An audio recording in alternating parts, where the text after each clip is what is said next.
सहनाववतु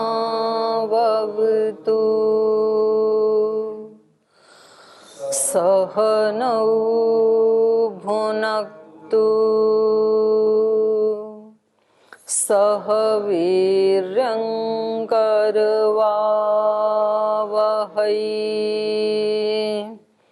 तेजस्विनावधीतमस्तु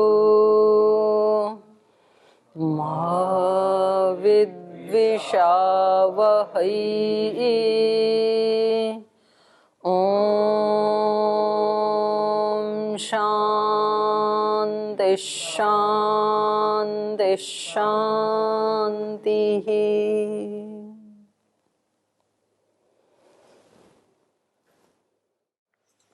वेदांत दर्शन के प्रथम अध्याय का द्वितीय पाद पढ़ रहे हैं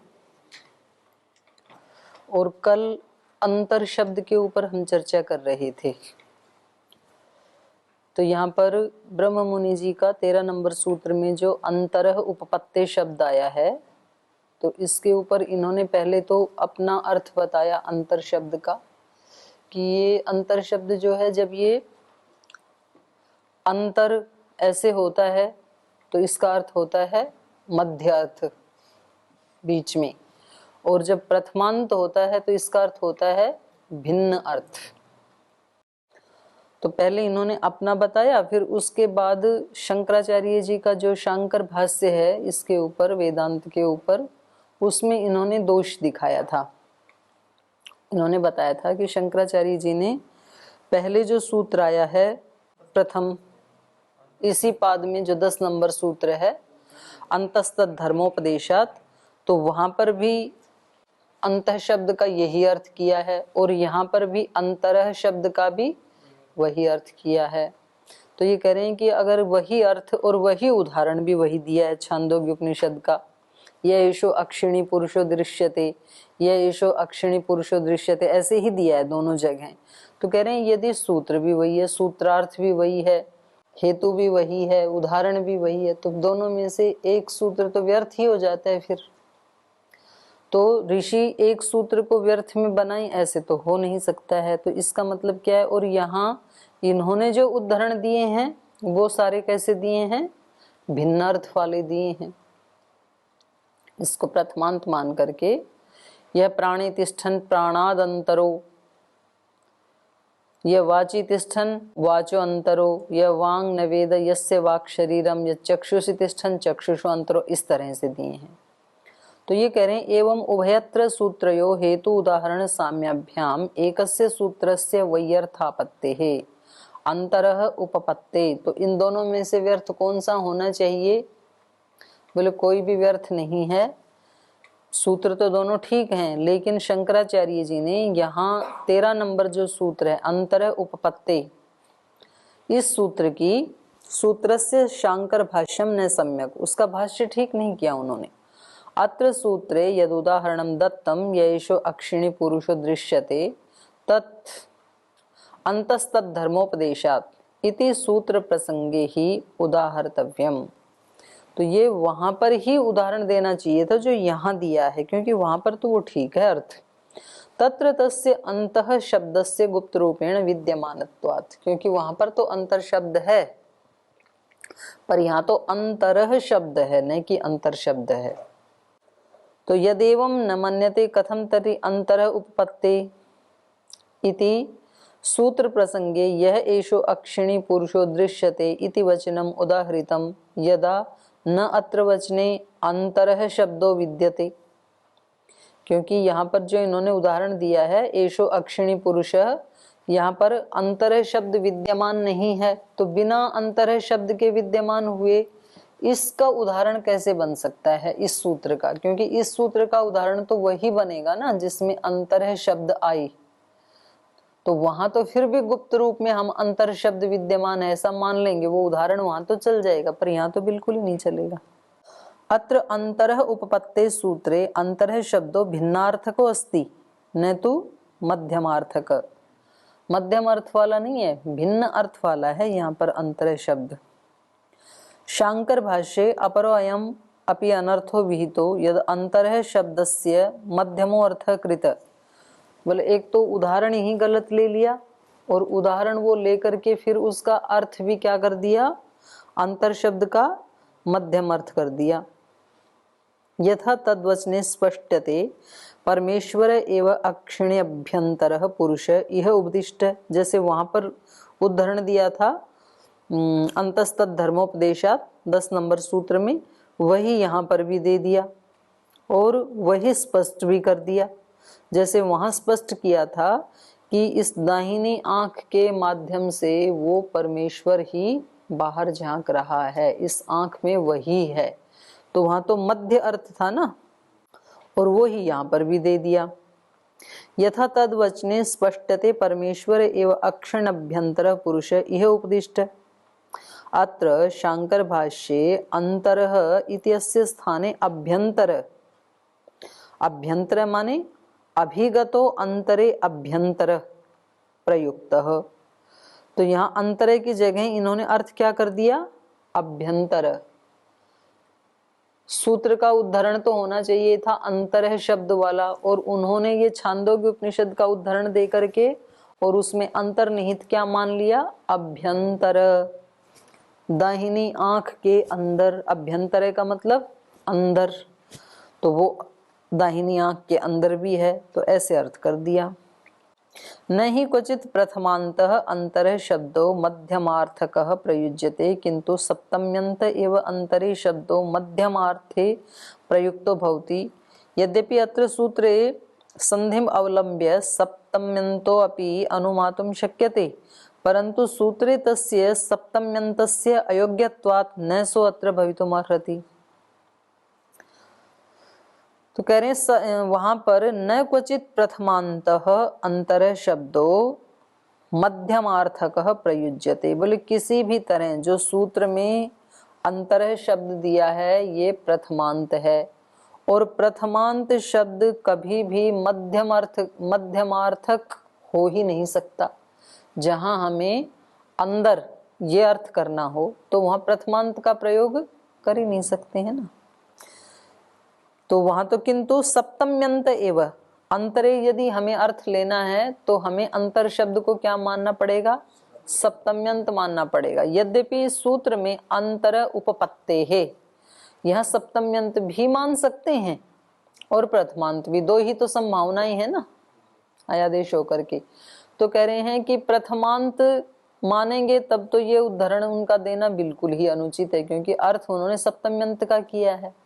और चलो उनकी बात मान करके इसको सप्तम्यंत मान भी लें तो सूत्र में तो कोई फर्क नहीं पड़ेगा, अंतर उपपत्ति ऐसे ही बना रहेगा सूत्र तो, लेकिन अर्थ वो नहीं निकलेगा।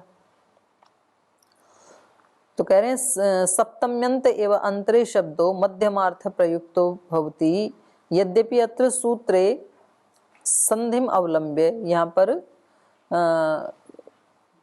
अच संधि को लेकर के एचो यावे से अयादेश करके, हाँ लोपसाकल्य से लोप होकर के बन तो जाएगा। यद्यपि अत्र सूत्रे संधिम अवलंब्य सप्तम्यंतो अपि अनुमातुं शक्यते, सप्तम्यंत का अनुमान तो कर सकते हैं, परंतु सूत्रे तस्य सप्तम्यंतस्य अयोग्यत्वात्, लेकिन जो प्रसंग चल रहा है ना उसमें तो ये सप्तम्यंत अर्थ होगा ही नहीं, तो इसलिए तस्य उसके सप्तम्यंत के अयोग्य होने से सो अत्र भवितुम न अर्हति। सूत्र में ये शब्द तो भवितुम अर्हति लेकिन अर्थ नहीं होगा। न ही सप्तम्यंतो अत्र परमात्मा अभिधायक संभवति प्रथमांत एव ग्रहीतुम युज्यते, क्योंकि सप्तम्यंत करेंगे तो उसका अर्थ परमात्मा नहीं हो पाएगा, तो इसलिए यहाँ पर तो प्रथमांत का ही ग्रहण करना पड़ेगा। अंतरः परमात्मा अत्र गृह्यते, क्यों ऐसा कह रहे हैं ये, क्योंकि इसके पीछे का जो प्रसंग है और आगे का जो प्रसंग है, अभी तो इन्होंने शरीर के बारे में कहा, यह प्राणे तिष्ठन प्राणादंतरो, यह वाची तिष्ठन वाचो अंतर ऐसे कहा, और आगे भूतों का प्रसंग चल रहा है जो ये उदाहरण लिए इन्होंने उपनिषद के, तो वहां सारा प्रसंग किसका चल रहा है, प्रथमांत का प्रसंग चल रहा है। कि वो इन इन अंगों में, और प्रश्न भी यही उठाया था पूर्व पक्षी ने कि भाई आप हृदय के अंदर बता रहे हैं तो चलो वहां तो हम मान लेंगे गुहाम प्रविष्टौ में कि आत्मा और परमात्मा उन दोनों का ग्रहण है, पर उससे अलग जो अंग है हृदय से, आंख नाक कान आदि, तो वहां पर जो वर्णन आ रहा है कि प्राण में रहता हुआ प्राण से अलग है, तो वहां कैसे करोगे? तो बोले अंतर है उपपत्ति, भिन्नार्थक की उपपत्ति होने से। दूसरे शास्त्रों में भी ऐसे बताया है कि केवल हृदय में ही नहीं, अंग प्रत्यंग में भी वो उनसे अलग रहते हुए और उसके अंदर भी है। तो प्रसंग यहाँ पर वही चल रहा है। पहले शरीर के अंग प्रत्यंगों के बारे में बता रहे हैं उपनिषद में, उसके बाद भूतों के बारे में बता रहे हैं। तो यहाँ सप्तम्यंत का अर्थ उचित होगा ही नहीं। अंतरः परमात्मा अत्र गृह्यते उपपत्ते हेतु हो, उपपत्ति के हेतु से, क्योंकि वहां पर जो प्रसंग चल रहा है वहां पर प्रथमांत की ही उपपत्ति हो रही है। इति सूत्रार्थ न्यास संपद्यते तस्माद् अत्र सूत्र प्रसंगे यत् शांकर भाष्यम तन्न युक्तम। अगर वहां पर हम सप्तम्यंत या केवल अंतर शब्द का ही ग्रहण करेंगे तो फिर तो सूत्र व्यर्थ होने लगेगा, सूत्र का ही फिर हटाना पड़ेगा, ऐसा बन जाएगा। तो इसलिए यहाँ पर इस सूत्र के प्रसंग में जो शंकराचार्य जी ने भाष्य किया है वो युक्त नहीं है। और आगे एक उदाहरण दे रहे हैं, स्थानादि व्यपदेशाच्य। बोले ये केवल अंग प्रत्यंगों के लिए ही नहीं है, वहां पर ही उसी प्रसंग में स्थान आदि जो पृथ्वी आदि स्थान हैं उनमें वर्तमान होता हुआ उनसे भिन्न, ऐसा भी वहां पर व्यपदेश किया है। अभी तक तो ये शरीर का था, अब शरीर से अतिरिक्त जो पृथ्वी जल आदि हैं उनका भी व्यपदेश किया गया है वहां पर। तो इससे भी पता लगता है कि यहाँ पर आत्मा से भिन्न दूसरा ब्रह्म का या परमात्मा का ही ग्रहण किया गया है। आप लोगों ने उपनिषद किस किसने पढ़ा है पहले? उपनिषद, हाँ, क्योंकि उपनिषद के बिना पढ़े फिर ये नहीं आएगा समझ में। तो जिन्होंने नहीं पढ़ा है वो यहाँ पढ़ करके, यहाँ पर जो एड्रेस दे रखे हैं ना उनको जा करके पढ़ना, फिर नहीं तो ये फिर पाठ समझ में नहीं आएगा। स्थानादि व्यपदेशाच्य का अर्थ है अथच अयम अन्योपि हेतु, ये दूसरा हेतु भी है इसमें कि आत्मा के साथ परमात्मा का ही, ब्रह्म का ही ग्रहण किया है। और अंतर शब्द यहाँ पर प्रथमांत है, इसका दूसरा हेतु भी दे रहे हैं। अथच अयम अन्योपि हेतु तस्य अंतरः शब्दस्य परमात्मा अभिधेयत्वे शरीरंगेभ्य अपि भिन्नेषु पृथ्वी स्थानादिषु स वर्तमान सन तेभ्यो अंतरो भिन्नो व्यपदिश्यते। कह रहे हैं यहाँ सूत्र में स्थानादि व्यपदेशात, इस सूत्र में शरीरंगेभ्यो अपि भिन्नेषु, शरीर के अंगों से तो भिन्न, ये तो बता ही दिया पिछले सूत्र में अंतर उपपत्ति में। और यहाँ बता रहे हैं पृथ्वी स्थान आदिषु, पृथ्वी जल आदि जो स्थान हैं इनमें भी स वर्तमान है सन, वो ब्रह्म वर्तमान रहता हुआ, तेभ्यो अंतर, अंतर माने भिन्न, व्यपदिश्यते, इनमें रहता हुआ भी इनसे भिन्न, ऐसा ही वहां पर व्यपदेश किया गया है। तद यथा, जैसे उसका बृहदारण्यक का ही उदाहरण दे रहे हैं। यह पृथिव्याम तिष्ठन् पृथिव्यांतरो यम पृथिवी न वेद यस्य पृथिवी शरीरम यो अप्सु तिष्ठन् अभ्यो अंतरो यो अग्नौ तिष्ठन् अग्ने अंतरः यो वायौ तिष्ठन् वायोरंतरो य आदित्ये तिष्ठन् यो दिक्षु तिष्ठन् यश्चंद्र तारके तिष्ठन् य आकाशे तिष्ठन् यत् तमसी तिष्ठन् यत् तेजस तिष्ठन्। तो ये सारा का सारे क्या हैं? अलग अलग स्थान हैं ये, कि वो परमात्मा जो पृथ्वी में रहता हुआ भी पृथ्वी से अलग है। यम पृथ्वी न वेद, उसको पृथ्वी नहीं जानती है। यस्य पृथ्वी शरीरम, लेकिन पृथ्वी उसका शरीर है।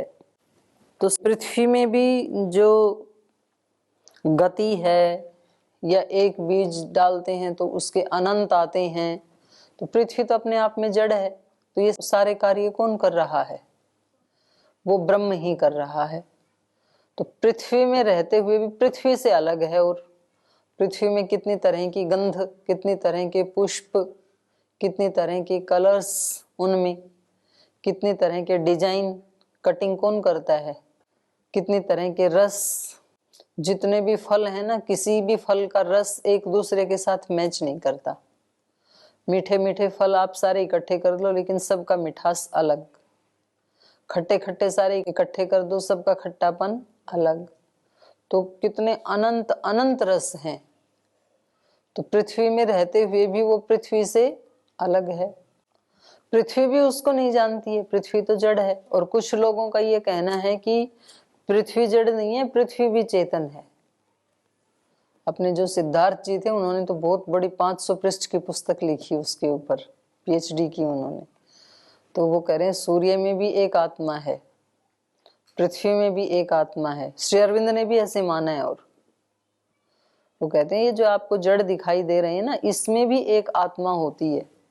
और उसमें श्री राम ने तो समुद्र में आत्मा दिखाई, समुद्र भी एक पुरुष है। तो जब रास्ता दे ही नहीं रहा था, तो जैसे ही बाण ताना श्री राम ने, तो फिर निकल के आए समुद्र पुरुष बाहर। तो इन सब की भी एक चेतना है, पृथ्वी की भी एक चेतना है। तो जो धैर्य की, क्षमा की पराकाष्ठा पे पहुंच गई जो आत्मा, सहिष्णुता की, तो ऐसी आत्मा को फिर पृथ्वी का शरीर मिलेगा, ऐसा उनका मानना था। और ऐसा बहुत लोगों का मानना है। तो पृथ्वी में रह, जैसे हमारे शरीर में हम एक आत्मा हैं और हमारे आत्मा के अंदर ही परमात्मा है, पर हम तो नहीं जानते हैं। पर हमारा मतलब हम आत्मा उस परमात्मा के लिए शरीर की तरह से हैं, क्योंकि वो आत्मा के भी अंदर है ना।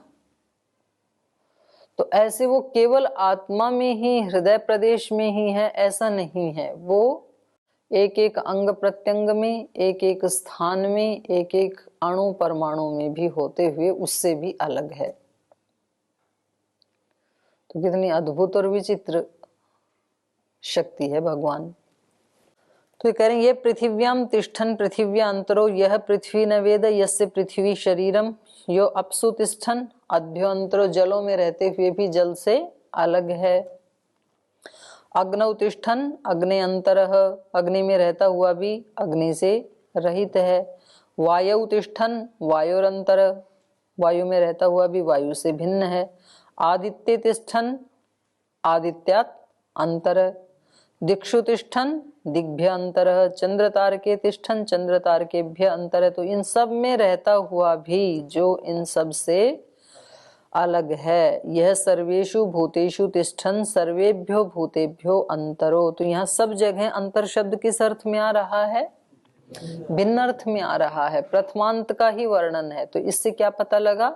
पहले वाले सूत्र में भी जो अंग प्रत्यंगों के लिए अंतर शब्द लिया गया, उसमें भी वो प्रथमांत ही है। एवं पृथ्वी जल अग्नि वायु स्थानेषु तथा अंतरिक्ष आकाश आदि आकाश दिक्षु च वर्तमानः तेभ्यो अंतर भिन्नः भिन्नश्च व्यपदिश्यते तस्मात् स इत्थम विध परमात्मा ही विज्ञेय। तो ऐसा तो परमात्मा ही हो सकता है, जीवात्मा तो कभी हो नहीं सकता, मन भी कभी हो नहीं सकता। ये गुण तो परमात्मा में ही हो सकते हैं, जो सर्वत्र विद्यमान होता हुआ भी सब कुछ से अलग हो। तो ये तो परमात्मा ही हो सकता है। और एक हेतु दे रहे हैं, सुख विशिष्टाभिधानादेव च।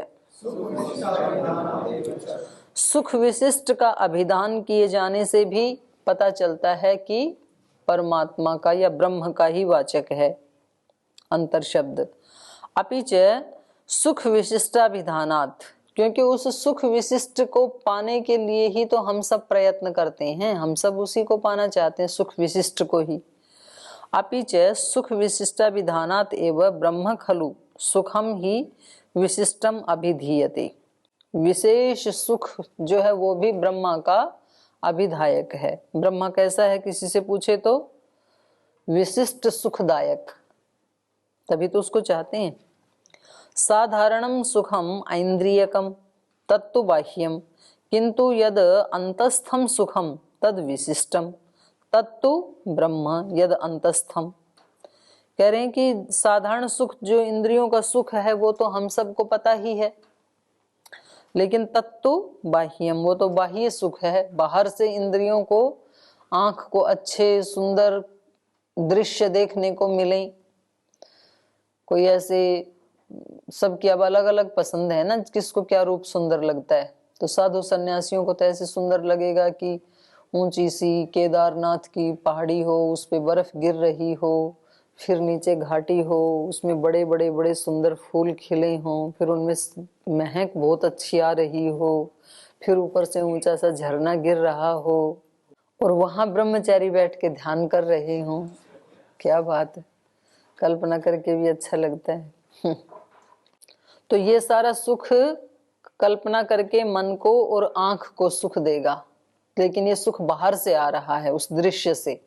तो ऐसे रूप का, ऐसे ही रस का, तो गन्ने एक दिन मंगवा दिए जाएं आपको एक ट्रक भर के, और इतने सॉफ्ट हों रसगुल्ला जैसे, और इतने मीठे हों रसगुल्ला से भी ज्यादा, और धूप हो और बीच में स्वामी जी भी आ जाएं, आपके साथ गन्ने खाएं, तो कितना अच्छा लगेगा। तो ऐसे ये सारे इंद्रियों के सुख हैं। तो कह रहे हैं ये सारे तो बाह्य हैं।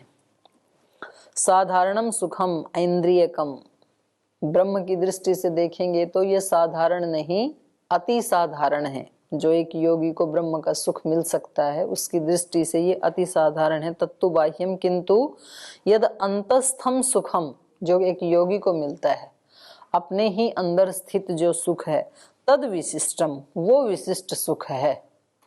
तत्तु ब्रह्म यद अंतस्थम, और जो अंदर बैठा सुख दे रहा है वो तो ब्रह्म ही है, वो ब्रह्म का सुख है अंदर वाला।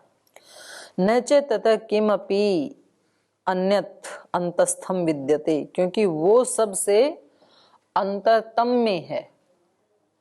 इंद्रियों से परे, शरीर से परे इंद्रियां, इंद्रियों से भी परे मन, मन से भी परे बुद्धि, बुद्धि से भी बहुत परे आत्मा, और वो उसके भी अंदर परमात्मा।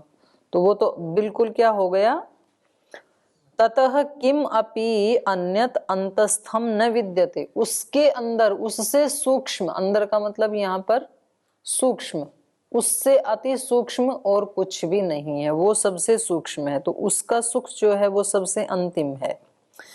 यद तद यद अंतस्थम सद ब्रह्म सुख विशिष्टम अभिहितम तदुच्यते, अंदर स्थित होता हुआ जो ब्रह्म का सुख विशिष्ट है, उसका जो अभिधान किया है उसके बारे में कह रहे हैं। प्राणो ब्रह्म कम ब्रह्म खम ब्रह्म स होवाच विजानामि अहम यत् प्राणो ब्रह्म कम च तु खम च न विजानामि इति। तो ये छांदोग्य उपनिषद का वर्णन चल रहा है। किसी ने पूछा कि सुख की मीमांसा चल रही है, तो कहा प्राणो ब्रह्म, कम, कम माने सुख। ये प्राण ही क्या है, प्राण को ही आप ब्रह्म का ही साक्षात रूप समझो। तो ये प्राण ही सुख दे रहे हैं, क्योंकि प्राण निकल जाए तो सुख व्यक्ति को कहाँ मिलेगा। तो सारे सुखों का आधार आश्रय प्राण ही है। प्राणो ब्रह्म कम ब्रह्म, इसको हम क्या कहेंगे, प्राण को सुखदायी ब्रह्म, कम ब्रह्म। फिर कहा खम ब्रह्म, खम आकाश को कहते हैं वैसे, खम ब्रह्म स होवाच, तो उसने पूछा विजानामि अहम यत् प्राणो ब्रह्म, ये तो मैंने महसूस कर लिया। विजानामि का मतलब है यहाँ पर अनुभूति, प्रत्यक्ष अनुभूति, न कि केवल सुने हुए से विजानामि। स होवाच विजानामि अहम यत् प्राणो ब्रह्म, ये तो मैंने अनुभव कर लिया है कि ये प्राण ही ब्रह्म है। कमच, और ये सुखदायी है, ये भी जान लिया। पर यत् प्राणो ब्रह्म कंच तु खम च न विजानामि इति, कम को तो जान लिया पर खम को मैं नहीं जानता हूं, ये कौन है। तेह ऊचु, उन्होंने कहा यद वाव कम तदेव खम, जो जिसको आप कम सुखदायी जान रहे हो वही खम है, वो आकाश की तरह सर्वव्यापक भी है। यदेव खम, और जो सर्वव्यापक है, सब जगह है, तदेव कम, वही सुखदायी है। जो एक स्थान में रहने वाला है वो सुखदायी नहीं हो सकता है। शरीरांगेषु अंतस्थम वर्तमानम वस्तुत्रयम अनुभूयते, शरीर अंगेषु अंतस्थम वर्तमानम, शरीर के अंगों में वर्तमान जो जो भी है उसमें तीन वस्तुओं की अनुभूति होती है। प्रथमम तो प्राण, द्वितीयम सुखम, तृतीयम च आकाश वस्तु। सुखम का मतलब है कम, पहला प्राण, दूसरा कम, कम माने सुख, और तृतीयम खम, खम माने आकाश। तो ये तीन चीजें अंदर अनुभूत होती हैं हमें। जब व्यक्ति आंख बंद करके बैठेगा तो उसको प्राण चलते हुए दिखाई देंगे, फिर प्राणायाम करते करते ध्यान लगेगा तो एक सुख विशेष मिलेगा उसको, और तीसरा एक खाली स्थान आकाश। इन तीन की अनुभूति होती है थोड़े से प्रयास से, अंदर मुंह करते ही। तत्र वस्तु त्रय अनुभूत्यात्मकम ब्रह्मैव, कह रहे हैं तीनों ब्रह्म का ही रूप है। तच्च प्राण रूपम, सुखम अथ च व्यापकम। उस ब्रह्म के स्वरूप क्या क्या हैं? तीन। प्राण रूप भी वही है, सुख रूप भी वही है, और सर्वव्यापक भी वही है। व्यापकम सुखम अपि न एव एक इंद्रियवर्ती सुखम, वो कोई एक इंद्रिय में रहने वाला सुख नहीं है। इत्थम सुख विशिष्टम अंतस्थम सर्वतोपि अंतस्थ भूतम यद ब्रह्मैव नान्यत्। तो ये जो सुख विशिष्ट है जो अपने ही अंदर प्राप्त होता है, अपने ही अंदर है। सर्वतोपि अंतस्थ भूतम, सब तरफ से जब व्यक्ति अंतस्थ भूत हो जाता है और जब उसको जो सुख मिलता है, यद ब्रह्मैव नान्यत्, वो ब्रह्म का ही सुख है, किसी दूसरे का नहीं है। तस्मात् शरीरांगेषु सर्वान्तस्थात् ब्रह्मैव ग्रहीतुम युक्तम। इसलिए शरीर के अंगों में और अंतःकरण में सब जगह वो ब्रह्म ही ग्रहण करने के योग्य है, उसके अलावा और कोई नहीं। और अगला कहा श्रुतोपनिषद का गत्याभिधानाच्च, और कह रहे हैं कि ब्रह्म विद्या का जिन्होंने साक्षात्कार किया है उसको कहेंगे श्रुतोपनिषद का। सुना है उपनिषद को जिसने, या जाना है उपनिषद को जिसने, उपनिषद माने रहस्य, उस रहस्य को जिसने जाना है उसके गत्याभिधानाच्च, उसकी गति, गति माने सिद्धि, सिद्धि प्रसिद्धि उसी का विधान होने से। तो इसको कल पढ़ेंगे। आज समय हो गया, आज यहीं विराम लेते हैं।